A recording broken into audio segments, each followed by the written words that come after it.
ओम शांति। 20 नवंबर 2025 बाबा के महावाक्य। मीठे बच्चे, बाप आए हैं तुम बच्चों को शांति और सुख का वर्षा देने। तुम्हारा स्वधर्म ही शांत है, इसलिए तुम शांति के लिए भटकते नहीं हो। प्रश्न: अभी तुम बच्चे 21 जन्मों के लिए अखूट खजानों में वजन करने योग्य बनते हो, क्यों? उत्तर: क्योंकि बाप जब नई सृष्टि रचते हैं तब तुम बच्चे उनके मददगार बनते हो। अपना सब कुछ उनके कार्य में सफल करते हो, इसलिए बाप उसके रिटर्न में 21 जन्मों के लिए तुम्हें अखूट खजानों में ऐसा वजन करते हैं जो कभी धन भी नहीं खूटता, दुख भी नहीं आता, अकाले मृत्यु भी नहीं होती। गीत। मुझको सहारा देने वाले। ओम शांति। मीठे मीठे रूहानी बच्चों को ओम का अर्थ तो सुनाया है। कोई कोई सिर्फ ओम कहते हैं, परंतु कहना चाहिए ओम शांति। सिर्फ ओम का अर्थ निकलता है ओम आत्मा। ओम शांति का अर्थ है मैं आत्मा शांत स्वरूप हूँ। हम आत्मा हैं, यह हमारा शरीर है। पहले है आत्मा, पीछे है शरीर।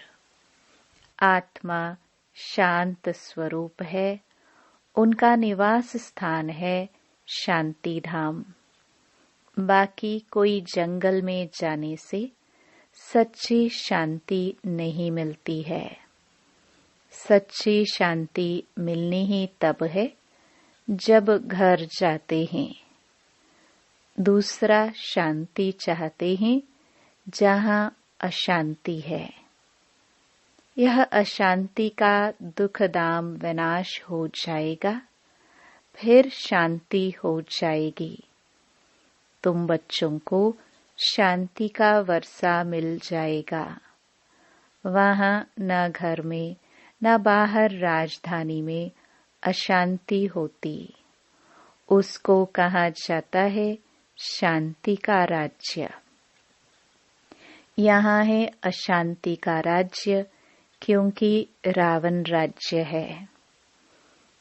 यह है ईश्वर का स्थापन किया हुआ राज्य। फिर द्वापर के बाद आसुरी राज्य होता है। असुरों को कभी शांति होती नहीं। घर में, दुकान में, जहाँ तहाँ अशांति ही अशांति होगी। 5 विकार रूपी रावण अशांति फैलाते हैं। रावण क्या चीज है, यह कोई भी विद्वान पंडित आदि नहीं जानते। समझते नहीं हैं हम वर्ष वर्ष रावण को क्यों मारते हैं। सत्युग त्रेता में यह रावण होता ही नहीं। वह है ही दैवी राज्य। ईश्वर बाबा दैवी राज्य की स्थापना करते हैं तुम्हारे द्वारा। अकेले तो नहीं करते हैं। तुम मीठे मीठे बच्चे ईश्वर के मददगार हो।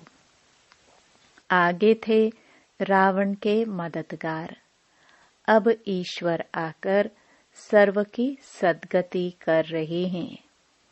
पवित्रता, सुख, शांति की स्थापना करते हैं। तुम बच्चों को ज्ञान का अब तीसरा नेत्र मिला है। सत्युग त्रेता में दुख की बात नहीं, कोई गाली आदि नहीं देते, गंध नहीं खाते। यहाँ तो देखो गंध कितना खाते हैं। दिखाते हैं श्री कृष्ण को गौ ये बहुत प्यारी लगती थी। ऐसे नहीं कि श्री कृष्ण कोई ग्वाला था, गौ की पालना करते थे। नहीं, वहाँ की गौ और यहाँ की गौ में बहुत बहुत फर्क है। वहाँ की गाय सतो प्रधान बहुत सुंदर होती है।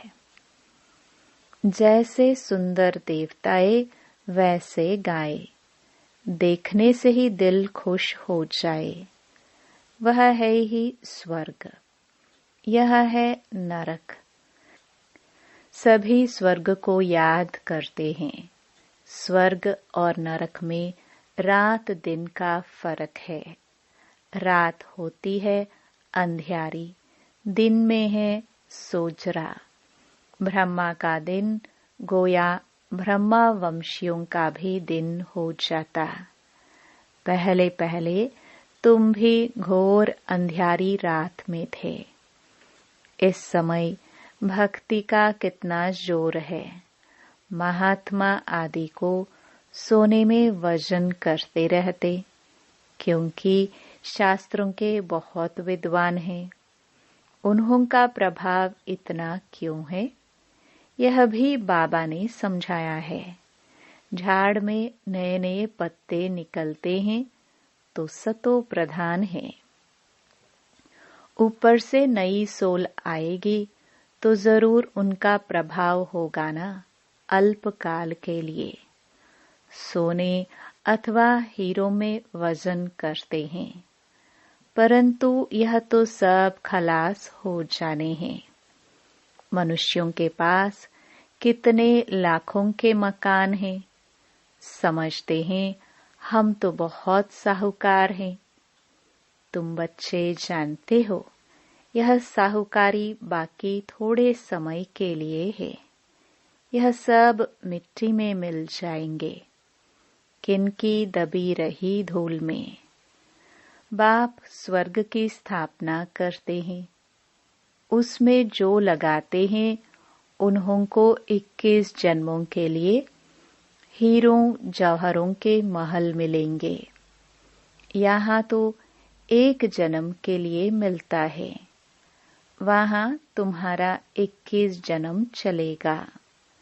इन आंखों से जो कुछ देखते हो शरीर सहित सब भस्म हो जाना है। तुम बच्चों को दिव्य दृष्टि द्वारा साक्षात्कार भी होता है। विनाश होगा, फिर इन लक्ष्मी नारायण का राज्य होगा। तुम जानते हो हम अपना राज्य भाग्य फिर से स्थापन कर रहे हैं। 21 पीढ़ी राज्य किया, फिर रावण का राज्य चला, अब फिर बाप आया है। भक्ति मार्ग में सब बाप को ही याद करते हैं। गायन भी है, दुख में सिमरन सब करे। बाप सुख का वर्षा देते हैं, फिर याद करने की दरकार नहीं रहती। तुम मात पिता, अब यह तो माँ बाप होंगे अपने बच्चों के। यह है पारलौकिक मात पिता की बात। अभी तुम यह लक्ष्मी नारायण बनने के लिए पढ़ते हो। स्कूल में बच्चे अच्छा पास होते हैं तो फिर टीचर को इनाम देते हैं। अब तुम उनको क्या इनाम देंगे? तुम तो उनको अपना बच्चा बना लेते हो जादूगरी से। दिखलाते हैं श्री कृष्ण के मुख में माँ ने देखा माखन का गोला। अब श्री कृष्ण ने तो जन्म लिया सतयुग में, वह तो माखन आदि नहीं खाएंगे, वह तो है विश्व का मालिक। तो यह किस समय की बात है? यह है अभी संगम की बात। तुम जानते हो हम यह शरीर छोड़ बच्चा जाए बनेंगे, विश्व का मालिक बनेंगे। दोनों क्रिश्चियन आपस में लड़ते हैं और माखन मिलता है तुम बच्चों को, राजाई मिलती है ना। जैसे वो लोग भारत को लड़ाकर मक्खन खुद खा गए। क्रिश्चियन की राजधानी पौने हिस्से में थे, पीछे आहिस्ते आहिस्ते छूटती गई है। सारे विश्व पर सिवाय तुम्हारे कोई राज्य कर न सके। तुम अभी ईश्वरीय संतान बने हो। अभी तुम ब्रह्मांड के मालिक और विश्व के मालिक बनते हो। विश्व में ब्रह्मांड नहीं आया, सूक्ष्म वतन में भी राजाई नहीं है। सतयुग त्रेता यह चक्र यहाँ स्थूल वतन में होता है। ध्यान में आत्मा कहाँ जाती नहीं। आत्मा निकल जाए तो शरीर खत्म हो जाए। यह सब है साक्षात्कार। रिद्धि सिद्धि द्वारा ऐसे भी साक्षात्कार होते हैं जो यहाँ बैठे विलायत की पार्लियामेंट आदि देख सकते हैं। बाबा के हाथ में फिर है दिव्य दृष्टि की चाबी। तुम यहाँ बैठे लंदन देख सकते हो। औजार आदि कुछ नहीं जो खरीद करना पड़े। ड्रामानुसार उस समय पर वह साक्षात्कार होता है जो ड्रामा में पहले से ही नोंद है। जैसे दिखाते हैं भगवान ने अर्जुन को साक्षात्कार कराया, ड्रामानुसार उनको साक्षात्कार होना था। यह भी नोंद है, कोई की बड़ाई नहीं है। यह सब ड्रामानुसार होता है। श्री कृष्ण विश्व का प्रिंस बनता है, गोया मक्खन मिलता है। यह भी कोई जानते नहीं कि विश्व किसको, ब्रह्मांड किसको कहा जाता है। ब्रह्मांड में तुम आत्माएं निवास करती हो। सूक्ष्म वतन में आना जाना साक्षात्कार आदि इस समय होता है। फिर 5000 वर्ष सूक्ष्म वतन का नाम नहीं होता। कहा जाता है ब्रह्मा देवता नमः। फिर कहते हैं शिव परमात्माए नमः। तो सबसे ऊंच हो गया ना, उनको कहा जाता है भगवान। वह देवताएं हैं मनुष्य, परंतु दैवी गुण वाले हैं। बाकी 4-8 भुजा वाले मनुष्य होते नहीं। वहाँ भी 2 भुजा वाले ही मनुष्य होते हैं, परंतु संपूर्ण पवित्र, अपवित्रता की बात नहीं। अकाले मृत्यु कभी होती नहीं। तो तुम बच्चों को बहुत खुशी रहनी चाहिए।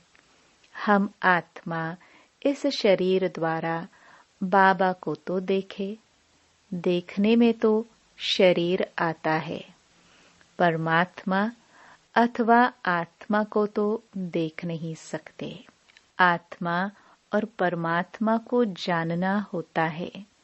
देखने लिए फिर दिव्य दृष्टि मिलती है और सब चीजें दिव्य दृष्टि से बड़ी देखने में आएगी। राजधानी बड़ी देखने में आएगी। आत्मा तो है ही बिंदी। बिंदी को देखने से तुम कुछ भी नहीं समझेंगे। आत्मा तो बहुत महीन है। बहुत डॉक्टर्स आदि ने कोशिश की है आत्मा को पकड़ने की, परंतु किसको पता नहीं पड़ता। वो लोग तो सोने हीरो में वजन करते हैं। तुम जन्म जन्मांतर पदम पति बनते हो। तुम्हारा बाहर का शो जरा भी नहीं। साधारण रीति इस रथ में बैठ पढ़ाते हैं। उनका नाम है भागीरथ। यह है पतित पुराना रथ, जिसमें बाप आकर ऊंच ते ऊंच सर्विस करते हैं। बाप कहते हैं, मुझे तो अपना शरीर है नहीं। मैं जो ज्ञान का सागर, प्रेम का सागर हूँ, तो तुमको वर्षा कैसे दूं? ऊपर से तो नहीं दूंगा। क्या प्रेरणा से पढ़ाऊंगा? जरूर आना पड़ेगा ना। भक्ति मार्ग में मुझे पूछते हैं, सबको प्यारा लगता हूँ। गांधी, नेहरू का चित्र प्यारा लगता है। उनके शरीर को याद करते हैं।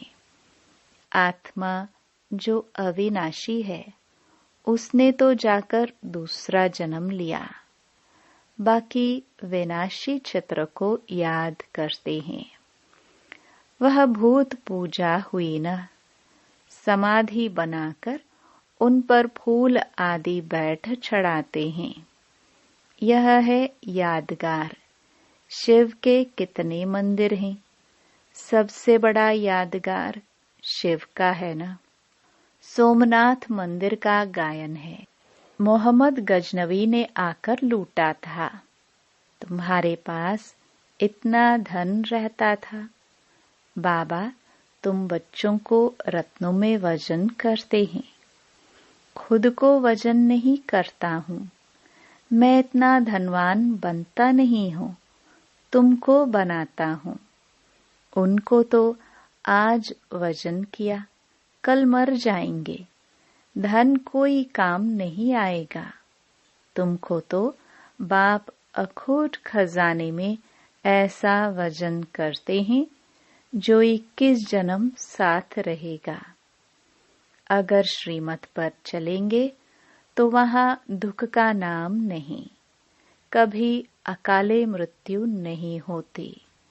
मौत से डरेंगे नहीं। यहाँ कितना डरते हैं, रोते हैं। वहाँ कितनी खुशी होती है। जाकर प्रिंस बनेंगे। जादूगर, सौदागर, रत्नागर, यह शिव परमात्मा को कहा जाता है। तुमको भी साक्षात्कार कराते हैं। ऐसे प्रिंस बनेंगे। आजकल बाबा ने साक्षात्कार का पाठ बंद कर दिया है। नुकसान हो जाता है। अभी बाप ज्ञान से तुम्हारी सद्गति करते हैं। तुम पहले जाएंगे सुख धाम। अभी तो है दुख धाम। तुम जानते हो, आत्मा ही ज्ञान धारण करती है। इसलिए बाप कहते हैं, अपने को आत्मा समझो। आत्मा में ही अच्छे व बुरे संस्कार होते हैं। शरीर में हो तो शरीर के साथ संस्कार भस्म हो जाए। तुम कहते हो, शिव बाबा, हम आत्माएं पढ़ती हैं इस शरीर द्वारा। नई बात है ना। हम आत्माओं को शिव बाबा पढ़ाते हैं। यह तो पक्का पक्का याद करो। हम सब आत्माओं का वह बाप भी है, टीचर भी है। बाप खुद कहते हैं, मुझे अपना शरीर नहीं है। मैं भी हूँ आत्मा, परंतु मुझे परमात्मा कहा जाता है। आत्मा ही सब कुछ करती है। बाकी शरीर के नाम बदलते हैं। आत्मा तो आत्मा ही है। मैं परम आत्मा तुम्हारे मुआफिक पुनर्जन्म नहीं लेता हूँ। मेरा ड्रामा में पाठ ही ऐसा है, जो मैं इनमें प्रवेश कर तुमको सुना रहा हूँ। इसलिए इनको भाग्यशाली रथ कहा जाता है। इनको पुरानी जूते भी कहते हैं। शिव बाबा ने भी पुराना लॉन्ग बूट पहना है। बाप कहते हैं, मैंने इसमें बहुत जन्मों के अंत में प्रवेश किया है। पहले पहले यह बनते हैं तत्त्वम। बाबा कहते हैं, तुम तो जवान हो, मेरे से जास्ती पढ़कर ऊंच पद पाना चाहिए, परंतु मेरे साथ बाबा है तो मुझे घड़ी घड़ी उनकी याद आती है। बाबा मेरे साथ सोता भी है, परंतु बाबा मुझे भाकी नहीं पहन सकते, तुमको भाकी पहनते हैं। तुम भाग्यशाली हो ना। शिव बाबा ने जो शरीर लोन लिया है, तुम उनको भाकी पहन सकते हो। मैं कैसे पहनूं? मुझे तो यह भी नसीब नहीं है। इसलिए तुम लकी सितारे गाए हुए हो। बच्चे हमेशा लकी होते हैं। बाप पैसे बच्चों को दे देते हैं, तो तुम लकी सितारे ठहरे ना। शिव बाबा भी कहते हैं, तुम मेरे से लकी हो। तुमको पढ़ाकर विश्व का मालिक बनाता हूँ। मैं थोड़ी बनता हूँ, तुम ब्रह्मांड के भी मालिक बनते हो। बाकी मेरे पास जास्ती दिव्य दृष्टि की चाबी है। मैं ज्ञान का सागर हूँ। तुमको भी मास्टर ज्ञान सागर बनाता हूँ। तुम इस सारे चक्र को जान चक्रवर्ती महाराजा महारानी बनते हो। मैं थोड़ी बनता हूँ। बूढ़े होते हैं तो फिर बच्चों को विलकर खुद वानप्रस्थ में चले जाते हैं। आगे ऐसा होता था। आजकल तो बच्चों में मोह जाकर पड़ता है। पारलौकिक बाप कहते हैं, मैं इनमें प्रवेश कर तुम बच्चों को कांटों से फूल विश्व का मालिक बनाए, आधा कल्प के लिए सदा सुखी बनाए। मैं वानप्रस्थ में बैठ जाता हूँ। ये सब बातें शास्त्रों में थोड़े ही हैं। सन्यासी उदासी शास्त्रों की बातें सुनाते हैं। बाप तो ज्ञान का सागर है।